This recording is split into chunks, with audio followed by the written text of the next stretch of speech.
नमस्कार दोस्तों, मैं हिम्मत सेठ। नमस्कार दोस्तों, मैं हिम्मत सेठ एक बार फिर आपके सामने उपस्थित हूँ महावीर समता संदेश यूट्यूब चैनल से। और आज हम बात करेंगे महिलाओं के सुरक्षा की, राजस्थान की खास तौर से, और विशेष तौर से अलवर जिले की जो एक रिपोर्ट आज भास्कर अखबार में प्रकाशित हुई है, दैनिक भास्कर में, उसी को आधार बना करके बात करें। तो पहले तो मैं आपका स्वागत करता हूं हमारे इस YouTube चैनल पर, और ये अपील करता हूं कि अगर आपने हमारे चैनल को सब्सक्राइब न किया है तो सब्सक्राइब कर दें, बेल आइकन दबाना न भूलें।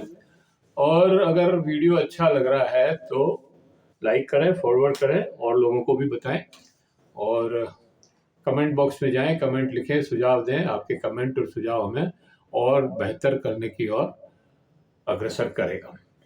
तो दोस्तों, राजस्थान की स्थिति महिलाओं की सुरक्षा के बारे में ये है कि पूरे एक साल में भजनलाल की सरकार आई है, तब से कह दें, या 2024 के जो आंकड़े आए हैं, मेरे आंकड़े नहीं हैं, अखबार से ही लिए हैं, और जो सरकारी आंकड़े हैं ये, इसमें एक साल में महिलाओं के साथ शोषण के चौंकाने वाले डेटा सामने आए हैं। राजस्थान में 6,482 दुष्कर्म हुए हैं। इसमें से, और ये मामले मतलब 6,484 मामले पुलिस कोतवाली में रजिस्टर्ड हुए हैं। कितने ही मामले ऐसे हैं जो पुलिस कोतवाली तक जाते ही नहीं हैं। विशेष तौर पर संभ्रांत परिवारों की महिलाओं के साथ होने वाले मामले, एक तो ये मामले घर के या परिवार का ही कोई व्यक्ति होता है इसमें और दोषी, और फिर परिवार की बदनामी के डर से तथा बच्चियों के भविष्य के डर से ऐसे मामले को दबा दिया जाता है। राजस्थान में ही 4,872 मामलों में जहां पीड़ित बालिकाएं बालिग है, तो वहीं 1,610 पीड़ित नाबालिग बच्चियां हैं। इसी के चलते राजस्थान में बाल विवाह भी अधिक होते हैं। बच्चियों के माँ बाप हमेशा बेटियों की सुरक्षा को लेकर बहुत भयभीत रहते हैं। ऐसी ही एक रिपोर्ट राजस्थान के अलवर जिले से दैनिक भास्कर में प्रेरणा साहनी और पूजा शर्मा की रिपोर्ट है ये, की प्रकाशित हुई है। अलवर के विशेष तौर पर ग्रामीण क्षेत्रों में हालत चौंकाने वाले हैं। हम ये रिपोर्ट आपको पढ़कर सुनाते हैं। आप स्वयं अंदाज लगाइए कि राजस्थान की भाजपा की भजनलाल की सरकार में कानून व्यवस्था कितनी जर्जर हो गई है और महिलाएं कितनी असुरक्षित है।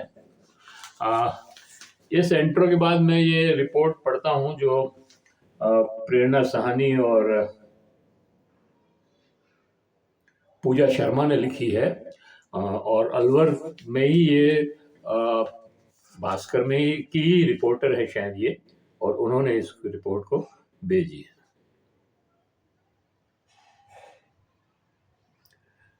शाम के 7 बजे हैं। हम अलवर के मेवात इलाके में हैं, जहां दुष्कर्म के केस काफी ज्यादा हैं। हम रामगढ़ या थाने के मिलकपुर व मानकी सहित दर्जन भर गांव में गए।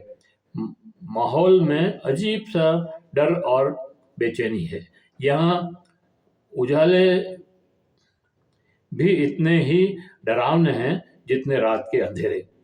पत्रकार होने के बावजूद हम चाहते थे कि ये रास्ता जल्दी खत्म हो जाए। हालांकि यह डर हम दिन की परेशानी में विराटनगर में भी महसूस कर चुके हैं। विराटनगर से सरिस्का के रास्ते में बने एक घर के बाहर छोटे बच्चों के कपड़े सूख रहे थे। बच्चों के दादी ने बताया कि उनके घर के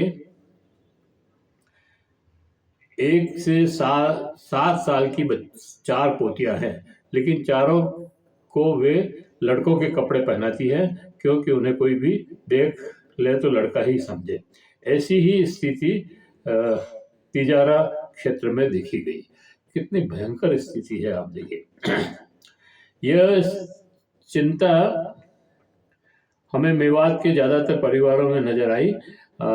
थाना गाजी की ओर बढ़ते हुए बाजार में पुरुषों के कपड़ों, जूतों और सैलून के बीच साड़ी की एक दुकान में दिखी, लेकिन वहां कोई खरीदार पुरुष, वहां भी सभी खरीदार पुरुष ही थे, कोई महिला पुरुष खरीदार नहीं थी वहां।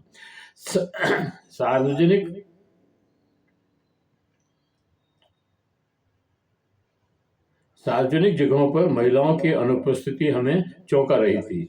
आगे हमें लड़कियां और महिलाएं दिखी तो सही, लेकिन झुंड में। सभी के स्कार्फ बांधा हुआ था, सिर्फ आंखें दिख रही थी।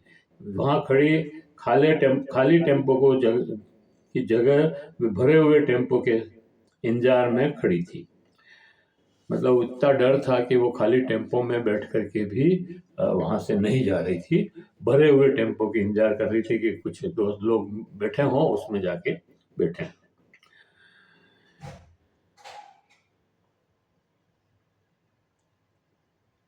पांडो से आई छात्रा सुनीता सैनी ने बताया कि खाली टेम्पो में हमें डर लगता है।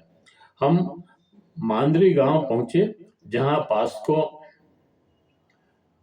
पाक्सो के कुछ मामले थे। यहाँ लड़कियां घर की दहलीज पर भी मुंह पर कपड़ा बांधे बैठी थी। हमने सोचा घर में कौन ऐसे रहता है।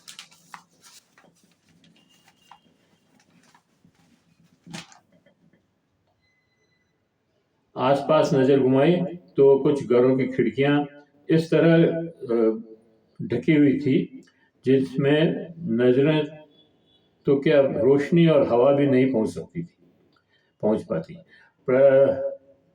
फ्रॉक सलवार और घाघरा चोली घर के अंदर सुखाए हुए थे, ताकि किसी को की नजर न पड़े। पुरुषों के कपड़े बाहर के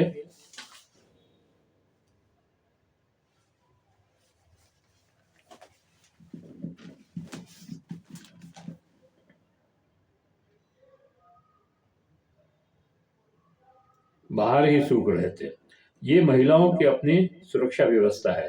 यहाँ के हालातों को गंभीरता बताते हुए एडवोकेट अशोक शर्मा ने कहा, यहाँ 5 से 7 साल की बच्चियां भी सुरक्षित नहीं है। उन्हें शिकार बनाना आसान होता है। Retired senior medical officer doctor Ravi Mathur ने बताया कि उनके पास साल में रेप के 250 मामले आते थे। जानवरों तक से भी जाति के मामले उन्होंने सुने थे।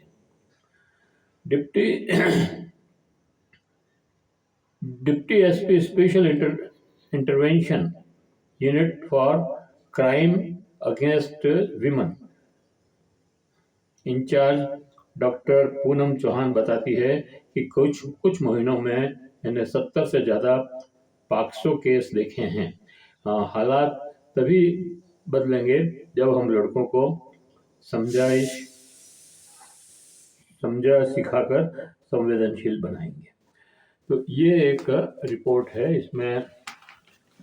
इससे पता लगता है कि जिले की क्या स्थिति है और राजस्थान की सुरक्षा व्यवस्था कितनी बिगड़ी हुई है। एक ही फिक्र, बेटी बचानी है। घर के दरवाजे पर सोते हैं माता पिता और भाई 14 की उम्र में ही कर देते हैं बेटियों की शादी, और ये सब इसलिए कि बेटियों की इज्जत बचानी है। लुतेड़ा के मालीवास में स्थानीय लोगों ने बताया दुष्कर्म के डर से गांव में कई बालिकाओं की शादी 14 साल की उम्र में ही कर दी गई। पिता और भाई घर के दरवाजे पर सोते हैं। माँ हमेशा बच्चियों के साथ रहती है। सरपंच बब्बल यादव और बामोली के पूर्व सरपंच वीर सिंह ने बताया, हमने स्कूलों में शिक्षकों को बोला है कि वे कोई बच्चा स्कूल नहीं आए तो उसकी हमें सूचना दें। हमें भी मिली सलाह, उधर मत जाओ, डरा खतरा है। SHO सवाई सिंह ने बताया कि रामगढ़, नौगांवा, बगड़, तिराहा, MIA में दुष्कर्म केस ज़्यादा हैं। हम उन इलाकों के लिए निकले। अंधेरा होने का स्थानीय लोगों ने हमसे कहा, उधर मत जाओ, बहुत खतरा है। हम देहात की सड़क पर आगे बढ़े। सड़क के दोनों ओर खेत हैं, सुनसान इलाका है, लाइट भी नहीं है। लड़के पानी के लिए महिलाओं को 2 किलोमीटर तक चलना पड़ता। तड़के महिलाओं को पानी के लिए महिलाओं को 2 किलोमीटर तक चलना पड़ता है। यह सुरक्षित नहीं है। तो ये सारी स्थिति है अलवर ज़िले की, और इस अलवर ज़िले की स्थिति से आप राजस्थान की स्थिति का पता लगा सकते हैं। और राजस्थान वैसे भी क्राइम और महिला क्राइम में नंबर 1 है। तो ये भजनलाल सरकार के ऊपर एक बड़ा दाग है, और उनको इस स्थिति, लॉ एंड ऑर्डर की स्थिति को संभालना चाहिए, नहीं तो उनका खेल खत्म हो जाएगा। इसी टिप्पणी के साथ हम इस वीडियो को समाप्त करते हैं, और आशा करते हैं कि आपको ये वीडियो पसंद आया होगा। पसंद आया हो तो आप इसको लाइक करें, फॉरवर्ड करें, और लोगों को भी बताएं। अगर आपने हमारे YouTube चैनल को अभी तक सब्सक्राइब न किया है तो सब्सक्राइब कर लें, बेल आइकन दबाना न भूलें। धन्यवाद। जय हो, जय भारत।